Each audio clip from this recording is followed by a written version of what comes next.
The Capitol was buzzing with anticipation as former national security official Kash Patel prepared to testify before Congress.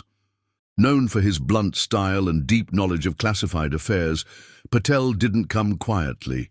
Lawmakers from both parties had gathered, expecting a tense but controlled session. What no one expected, however, was a public takedown of a sitting senator, Chris Van Hollen.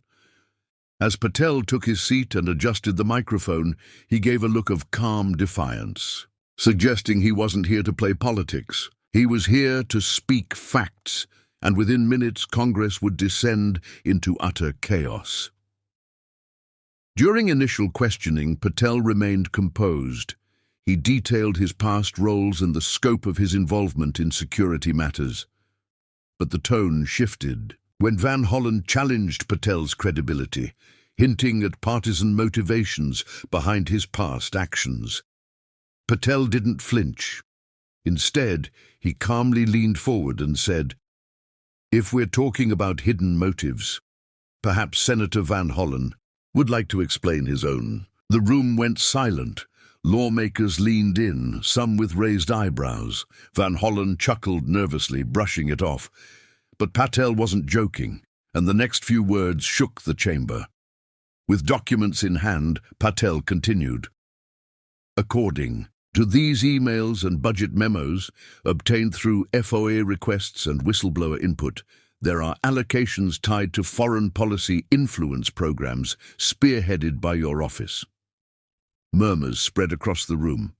He added, "Funds labeled for humanitarian aid were funneled into advisory groups tied to foreign lobbyists, some with known ties to adversarial governments." Van Hollen's expression shifted from amusement to disbelief. "That's a serious accusation," the senator said sharply. Patel replied coolly, "It's not an accusation, it's documentation." Committee members demanded clarification. Patel then handed over printed packets to select representatives.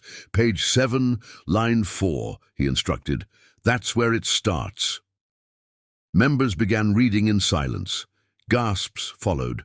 One congresswoman from Texas leaned into her mic. "Chair, I request a recess to verify the authenticity of these claims." The chairman denied the request. "No, the American people deserve to hear this." Van Hollen was visibly agitated. "These are lies," he declared. But Patel didn't stop. He displayed timeline charts on a small screen and outlined key dates connecting funding decisions to undisclosed travel logs. The room was no longer divided by party, it was divided by shock. Even some Democrats appeared stunned. Patel concluded the segment by saying, "I'm not here to smear anyone. I'm here because too many Americans are told to stop asking questions, and when elected officials hide behind committees and red tape, someone has to bring the truth forward." Van Hollen pushed back, demanding the source of Patel's intel. "Several," Patel answered, "and none of them are Russian bots, if that's what you were hoping to imply." The sarcasm landed hard and drew awkward laughter from across the aisle. As the hearing spiraled, media outlets caught wind. Live feeds spiked in viewership. Headlines popped up online. Kash Patel drops receipts in congressional showdown, and Van Hollen accused of policy manipulation. On social media, clips of Patel's calm but direct delivery went viral.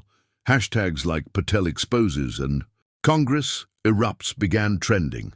Meanwhile, congressional aides rushed to confirm the authenticity of the documents Patel had provided. By the end of the hour, several verified sources had already confirmed large parts of his claims. Panic wasn't just on Van Hollen's face, it was in the entire room. Van Hollen's office quickly released a statement denying all allegations and labeling Patel's testimony as political theater, but journalists weren't buying. Independent researchers and watchdog groups began combing through the memos. matching Patel's claims with archived records. More and more matched, former staffers began anonymously corroborating portions of the story. Patel, meanwhile, walked out of the Capitol without a word to the press, his silence as potent as his testimony. In the hours that followed, calls for an ethics investigation began mounting from both sides of the aisle. By the next morning, news networks were flooded with panels dissecting every word Patel had said. Pundits debated whether this was a whistleblower moment or just a calculated political strike. But what made this different was the paper trail.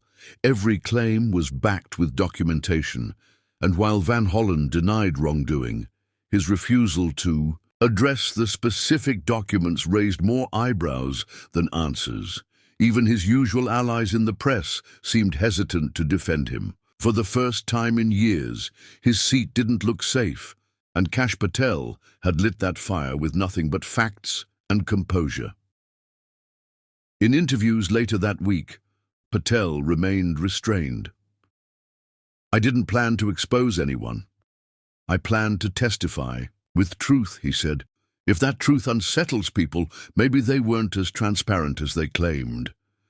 His words echoed across talk shows and editorial columns. Some called him a hero. Others accused him of grandstanding, but even critics admitted he came prepared. He didn't shout, he didn't dramatize, he just delivered documents, dates, and decisions, and let Congress implode around the weight of his evidence. The people watching at home saw something rare: accountability in real time. The storm Patel ignited has yet to calm. A formal inquiry into Van Hollen's funding activities has been proposed, and bipartisan voices are backing it.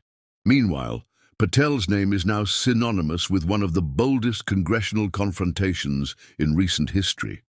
Love him or hate him, he forced a conversation America wasn't ready to have, but needed.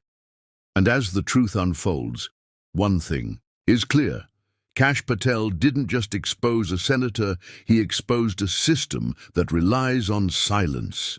And for once, someone in that room refused to stay silent.